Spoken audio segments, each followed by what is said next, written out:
dito, kailan ka nag-start? Ano na yung mga saging success stories mo here in Biprovide? Yes! Good morning! Rise and shine, everyone! Ayan. Ako po si Coach Prezel. Ayan. Mag 5 months na po ako dito sa Biprovide. Nag-start po kasi ako November. Ayan. Ako po pala ang ina ng mga lawin. Yes! Ngayon po ay napaka-bless ko kasi nasama po ako sa mga grabe, malulupit po at mga talaga namang resultado na. Ayan, nakakakaba po talaga. Kasi yung mga kasama ko talagang mga grabe. Mga idol ko po yan sila eh. Nagulat na lang ako dahil kasama po ako ngayon sa kanila. Yan. Nag-start po ako sa We Provide kasi ako po isang full-time nanay. At the same time po, nag-business ako kasama ng aking husband. Tinutulungan ko po siya. Meron po kami traditional business. Sa mall naman po kami. Ayan. Para po sa akin, napakaganda po ng business natin dito sa We Provide. Napakaganda ng opportunity. Kasi naman talagang napakarami na sa lawin. Kahit mga bago kumikita na po. Mga karamihan full-time nanay kagaya ko po. Ayan. Nakita ko po dito na possible na matupad yung mga pangarap ng aking family para sa aking mga anak. Ayan. Pangarap namin mag-asawa. Ayan. In 5 months po, top 8, top 4. Grabe! Tulungan naman po kami dalawa. Ayan. Para sa paglaki ng Team Lawin. Yun lang po. Ang masasabi ko lang is, so blessed talaga ako na nandito ako ngayon at naging parte ng We Provide. Yun lang po. Ayan. Sama-sama po tayo! Grabe! Ayan. Pwede ba lang malaman, ilan na po ba yung anak nyo na inaalagaan mo? Meron po akong 3 anak. Yung aking pong panganay is Kambal. Grade 7 na po sila at yung gusto ko naman ay grade 5. Puro babae po yun, Tres Marias. Grabe! Ayan. Thank you so much. Pwede ba natin palapas si Ma'am President? Ayan. So, talagyan naman natin yung isa sa mga top leader din ng We Provide. Yung isa sa mga leader ng Team BHI, si Ma'am Vivian Santiago. Ayan, Ma'am Vivian, pwede ka ba magkwento ng konti dito sa buhay mo na dito sa We Provide? Unang-una sa lahat, binabati ko yung mga nanonood sa online. Siyempre, sabayan tayo na makikinggan sa ibang bansa. Ayan, so, ayun, ako nga pala si Vivian Santiago. Full-time mom. Kaya katulad nila kaya nga. Totoo nga, nakakakaba. Nakakakaba talaga. So, ayun, nag-start po kami ito nung time ng pandemic. Yan, kasabayan po namin yung company na ang nakapag-invite po sa akin ay yung aking partner. Yan, partner. Ayun, si Coach Raul. So, ayun, ano bang tanong ulit? Dito lang sa introduction, pakilala ka ng konti. Paano ka na-invite? Ganito pala yung pag-artista.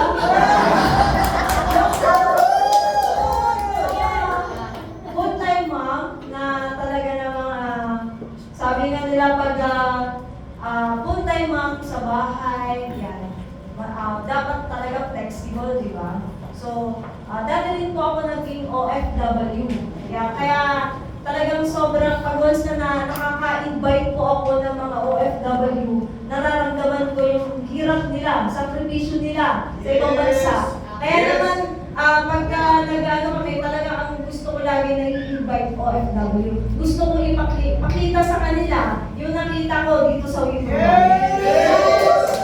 Na kahit nasa ibang bansa sila, magagawa nila yung negosyo kasi nagawa ko nga kahit nasa bahay lang ako. So, nung time na pandemic, hindi madali para sa amin na nasimulan. Kasi nga, nung time ng pandemic, alam niyo naman kung gaano kahigpit na lumabas, di ba? Tapos hindi pa namin alam kung mag-click yung mga ano natin, yung mga produkto. At saka kami lang, yan. Sila na yung nakikita ko noon. Pero sabi namin, naniwala kami na darating yung time, puputok yung kumpanya. Kaya naman, tuwa-tuwa talaga ako na talaga nagpatuloy kami, nagtulungan kami mag-partner na balang araw, kahit na anong nadanas namin nung time ng pandemic sa sobrang higpit, pero naniwala kami sa kakayanan namin. So, ayun, talagang sobrang blessed din ako. Talaga, nakilala ko si Vito. Thank you so much, Ma'am Vivian. Ayan, tanungin naman natin yung asawa ng icon natin. Kaya, ano ba yung mga, pwede ka ba magkwento ng mga naging story na din sa We-Provide? Paano ba kayo nag-start in this business? Kasi maraming hindi nakakaalam. So actually, hello, yan.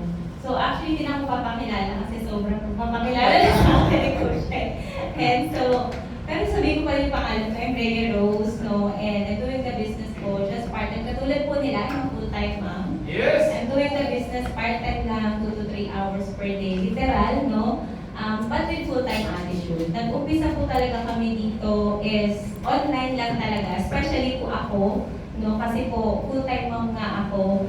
And then, nung una, syempre, struggle talaga kasi syempre, pandemic po. Pero because of our proven and effective online system, kumita naman po ng malaki sa awa ng Diyos. And yun po yung nakatulong ng malaki po sa aming core leaders para lalong guminhawa ang buhay because of our strategy nga po na online marketing. So, yun lang po muna for now. And maraming salamat. Yes. Yes. Yan, thank you Ma'am Rhea. No? Sobrang haba ng kwento yan.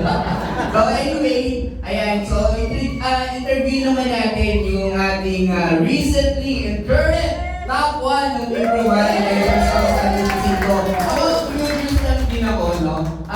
Miss Rose Ann, pwede ka bang magkwento paano ka ba na-invite dito sa business na to? Paano ka nag-start? Okay, tapos ano na ba yung mga narating mo here in We-Provide? As you go along with this business.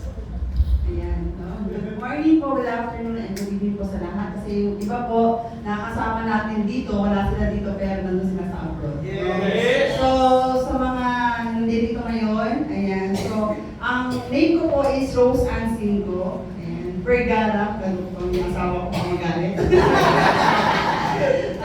Tapos, nag-start ako dito, nakilala ko lang si We-Provide sa Facebook. So, nag-how lang yung isang coach ko dito, no, yung member niya nag-post and then nag-inquire ako. So, umattend ako ng webinar, tapos pumunta na ako ng office, chinek ko din kung legit yung mga So, pero bago yun, nakakilala ko yun, ang background ko talaga, naging empleyado din po ako, no, for 8 years, no, sa isang corporate, and then, nag-decide na mag-stay na ako sa bahay kasi dalawa na yung anak ko, so wala na mag-aalaga. So, ang ginagawa ko talaga is full-time mom, tapos gumagawa po ako ng kakanin. So, alam niyo po yung mga suman, yung mga ganyan, yung may mga kakanin. So, ako po mismo yung gumagawa at binibenta ko po siya sa kakilala ko at sa online. No? So, may mga lilit pa ako, yung baby pa ako sa ginagawa ko. So, medyo struggle minsan kasi may baby ka na nagbe-breast pa ako ng time na yun, tapos ginagawa ko ng kakanin sa gabi sa madaling araw. Sigising ako umaga din, parang hindi ako natulog. Tapos yun, medyo nakakapagod talaga yun, so totoo lang, kasi wala akong opportunity na dumarating sa akin nung time na yun, kasi yun nga, gano'n ang alam kong negosyo nung nasa bahay ako. Tapos yun nga, nakita kong ganitong opportunity na to, ginarap ko talaga. So medyo nahirapan na din ako kasi wala akong kapital nung first na nag-join ako dito. Pero ginawa ko lang siya ng paraan, hinanapan ko lang. Yes! Grabe yung nakinig kasi na ano medyo kung mag-i-start ka dito, hindi mo alam kung paano siya gagawin. Pero kapag nandito ka nasa loob nito, marami ka matututunan. Yes! Along the way, habang tumatagal, marami ka natutunan, siyempre gumagana na rin yung kitang tubig. Yes, grabe. Ayan. So, thank you Ma'am Rose Ann. Grabe, no? Umpisa pa lang po yan,